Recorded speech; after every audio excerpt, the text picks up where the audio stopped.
Après 40 ans, près d'une femme sur deux pense sérieusement à changer de vie professionnelle et pourtant, presque aucune ne passe le cap. Est-ce que toi aussi, tu fais partie de ces femmes? Est-ce que tu te réveilles fatiguée, épuisée à l'idée d'enchaîner une nouvelle journée à ce travail? Tu t'y sentais bien dans ce travail, c'est sûr.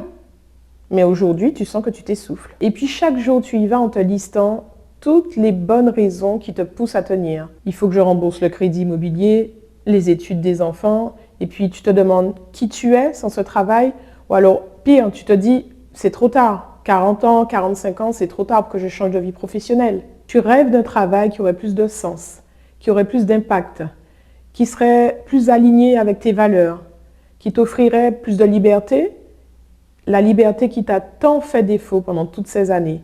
Toutes ces années à donner des heures pour te construire, pour atteindre de nouveaux échelons.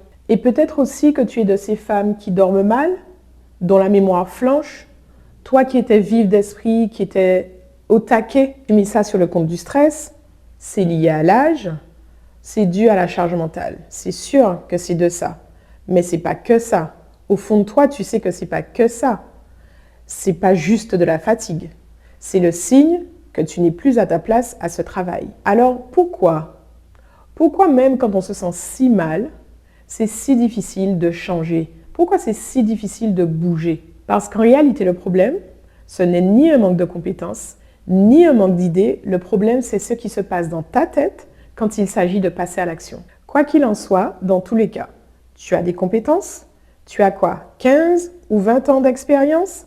Tu aimerais faire autre chose, mais tu ne te lances pas. Tu ne te lances pas parce que tu es fragile. Tu ne te lances pas parce que tu manques de courage. Non, tu es une femme forte, mais c'est ta force qui te paralyse aujourd'hui.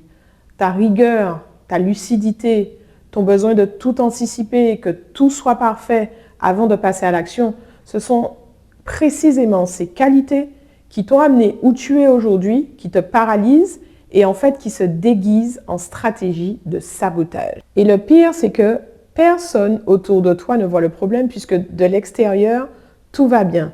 Tu as certainement un titre, tu as un salaire convenable, tu as un confort et les rares fois où tu oses exprimer ton mal-être, on te dit « mais tu as tout, de quoi tu te plains ?» Alors au fond, tu finis par y croire que oui, tu as tout et que tu te plains, tu te sens en fait capricieuse et du coup, tu ne bouges pas. Et puis d'autres te disent, il faut croire en toi, lance-toi, tu verras bien. Comme si on pouvait tout plaquer sans réfléchir. Pour changer, mais vraiment changer, il faut réunir 4 éléments. Pas 1 ou 2, non, 4. Et la plupart des gens pensent pouvoir y arriver avec 1 ou 2. Et c'est pour ça que ça ne marche pas. Le premier élément, c'est la prise de conscience. C'est quand tu commences à en avoir marre d'en avoir marre. Tu te réveilles un jour et tu te dis « je n'en peux plus ». Pas « je n'en veux plus », je n'en peux plus. C'est physique, c'est viscéral. Le deuxième élément, c'est la volonté de changer. C'est quand tu passes du « je n'en peux plus » à « je veux autre chose ». Donc ça commence à se concrétiser. Souvent, ça se manifeste par une idée, un projet, une direction. Alors du coup, tu commences à lire un peu plus, à te renseigner, à regarder des vidéos comme celle-ci, à te former peut-être. Tu ne fais plus que subir, tu commences à imaginer. Simplement, beaucoup de femmes confondent imaginer et agir. C'est ce qu'on appelle l'intellectualisation. L'intellectualisation donne effectivement le sentiment de bouger, mais on ne fait que penser. Beaucoup de femmes pensent que parce qu'elles ont la volonté, le changement va suivre. Mais beaucoup de femmes confondent imaginer et agir. Et elles pensent que parce qu'elles ont la volonté, le changement va suivre. Mais la volonté, sans les 2 autres éléments nécessaires à un vrai changement, ce n'est qu'un rêve qui tourne en boucle. Le troisième élément, c'est l'acceptation de l'incertitude et c'est exactement à ce stade qu'on perd presque tout le monde. Parce que la vérité, c'est que même si ton travail t'ennuie, même si ton travail t'essouffle, même s'il te vide, tu le connais. Tu sais à quelle heure tu rentres, tu sais ce que tu gagnes, tu sais ce qu'on attend de toi. Alors que le projet que tu as en tête, tu ne sais pas s'il va marcher, tu ne sais pas si tu vas gagner ta vie avec, tu ne sais pas ce que les autres vont en penser. Et face à cette incertitude, le cerveau fait un calcul très simple. Les gens préfèrent une souffrance connue à un projet professionnel inconnu. L'inconnu dérange plus que le mal-être, du coup, on accepte le statu quo. Le quatrième et dernier élément, c'est le passage à l'action. Parce que même celles qui ont franchi les 3 premiers caps peuvent rester plantées là. Elles ont eu cette prise de conscience. Elles ont compris. Elles ont la volonté. Elles acceptent l'incertitude et pourtant elles n'agissent pas. Elles se préparent encore et encore. Elles se forment encore et encore. Elles attendent juste le bon moment. Le passage à l'action, c'est ce qui différencie le coaching des autres approches thérapeutiques. Une psychothérapie t'aide à comprendre le pourquoi. Le coaching t'aide à bouger. Le coaching, c'est 70% d'action et 30% de prise de conscience. C'est pas l'inverse. Je m'appelle Christina, j'ai 48 ans et avant d'être coach professionnel, j'ai pris des années avant d'agir. Pour te raconter un peu mon parcours, à 19 ans, je savais déjà précisément ce que je voulais faire. Je voulais être maquilleuse professionnelle. Je voulais maquiller, alors j'hésitais à l'époque entre maquiller les grands brûlés. Donc je voulais maquiller les malades ou alors maquiller les stars. En fait, ce qui me portait déjà à l'époque, c'était l'idée d'aider les autres. L'idée surtout de les transformer. Et puis mon frère aîné m'a dit, le maquillage, non, c'est pas un métier. Je l'ai cru, du coup j'ai rangé ce rêve. Et puis je me suis orientée vers des études dites plus sérieuses, la comptabilité. Donc du coup j'ai cheminé comme ça pendant des années et au bout de quelques années, j'ai eu le diplôme d'expertise comptable en poche. J'ai exercé pendant plus de 15 ans en tant qu'expert comptable en cabinet. J'ai exercé pendant plus de 15 ans en cabinet d'expertise comptable. Et ensuite, j'ai intégré un grand groupe en tant que directrice des services administratifs et financiers. Pour moi aussi, de l'extérieur, tout allait bien. Le titre, le salaire, la sécurité. Sauf qu'au fil des années, je me suis perdue dans ce travail. La répétition, le manque de sens, le manque d'impact, le côté sédentaire, réveil, bureau, retour à la maison, réveil, bureau, retour à la maison, bref, j'ai tout fait dans cette boucle. Je me souviens à l'époque que je ne savais pas encore ce que je voulais faire. J'avais un épais brouillard dans la tête, mais ce que je ne voulais plus, c'était très clair. Et puis mon corps a parlé avant moi, burn-out. Et puis j'ai eu une amie prof qui a tout plaqué pour devenir art thérapeute.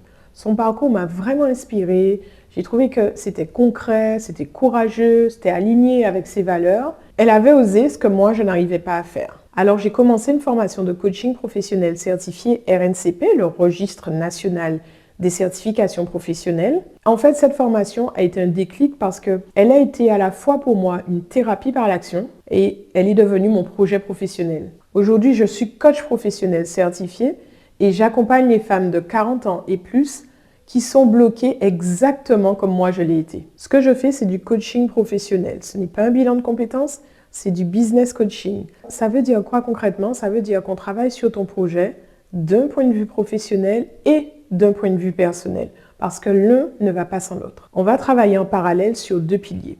Le premier pilier, c'est 3. On va chercher ce qui te bloque vraiment. Pas les excuses de surface, non, non, les mécanismes profonds. Tes croyances limitantes, ces petites phrases que tu te répètes depuis des années et que tu prends pour vérité. Ton estime de toi qui vacille au moment même où il faudrait foncer. Ta gestion de tes émotions, la peur, la colère, la frustration ou l'anxiété qui, au lieu de te propulser, elle te paralyse. Bref, tu t'auto-sabotes alors que tu penses juste être prudente et tu veux que tout soit parfait avant de démarrer. Et parfois, c'est ton environnement lui-même qui te limite ou qui te ralentit. Et ça aussi, ça se travaille. Le deuxième pilier, c'est une approche concrète et structurée. J'ai gardé le meilleur de l'expertise comptable. Pour ça, j'ai créé une méthode qui s'appelle HALT 360. HALT parce qu'on va travailler en 3 temps.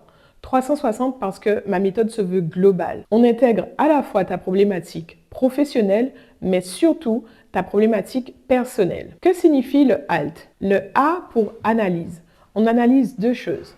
Tout d'abord, 3. Ce qui te bloque vraiment.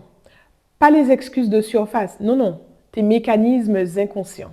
Par exemple, tes croyances limitantes, les petites pensées parasites que tu te répètes et que tu considères pour vérité aujourd'hui. Ton estime de toi, qui vacille au moment même où tu devrais foncer. On analyse également ta gestion des émotions, ta peur, ta colère, ta frustration, qui au lieu de te propulser, te paralyse.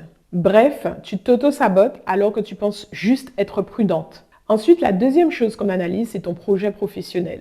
J'ai passé des années à accompagner des dirigeants et des dirigeants en cabinet d'expertise comptable. Je parle le langage de l'entreprise, les enjeux, la solitude décisionnelle, les non-dits, les jeux de pouvoir, le stress, le manque de leadership. Mais ce que j'ai aussi observé, c'est qu'à chaque fois, à chaque projet, ce qui pêchait, c'est l'humain. Alors à travers ma méthode, je réconcilie ces deux langages, le langage de l'entreprise et celui de l'humain. Le L de HALT signifie levier.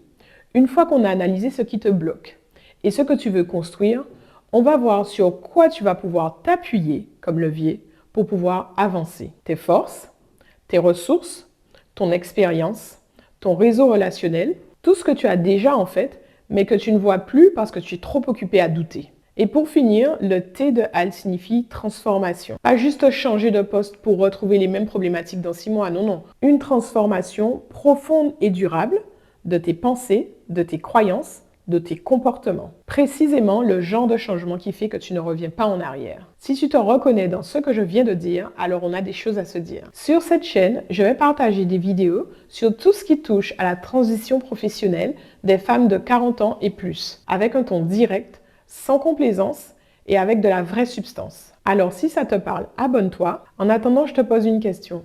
Les 4 stades pour changer. La prise de conscience, la volonté, l'acceptation de l'incertitude ou le passage à l'action. À quel niveau toi tu es bloqué? Dis-le moi en commentaire, je lis tout et je te réponds. À très vite!